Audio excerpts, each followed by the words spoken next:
Сербиялык Драган Маркушев эски мотоциклдерден коллекция кылганды жакшы көрөт. Ал бул баалуулуктарын Панчево шаарында өзүнүн гаражында сактайт.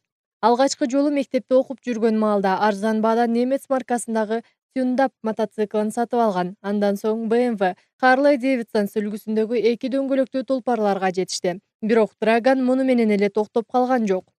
Бүгүнкү күндө коллекциямда 100дөн ашык эски үлгүдөгү мотоциклдер бар. Алардын катарына жакында дагы бир нече раритет кошулат. Мен азыр ошол боюнча иштеп жатам.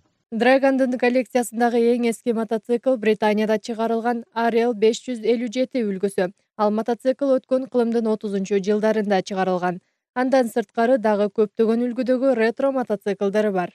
Ретро мотоциклдер музейин каалоочулар келип көрүүгө болот. Келген көрүүчүлөрдүн айрымдары коллекционерге акчалай жардам берип да кетишет. Ал акчаларга Драган эски раритеттерди оңдоп калыбына келтирип турат. Ошондой эле коллекционер тургундарды иштен чыккан эски мотоциклдерди таштандыга ыргытпай менчик музейине тапшырууга чакырат.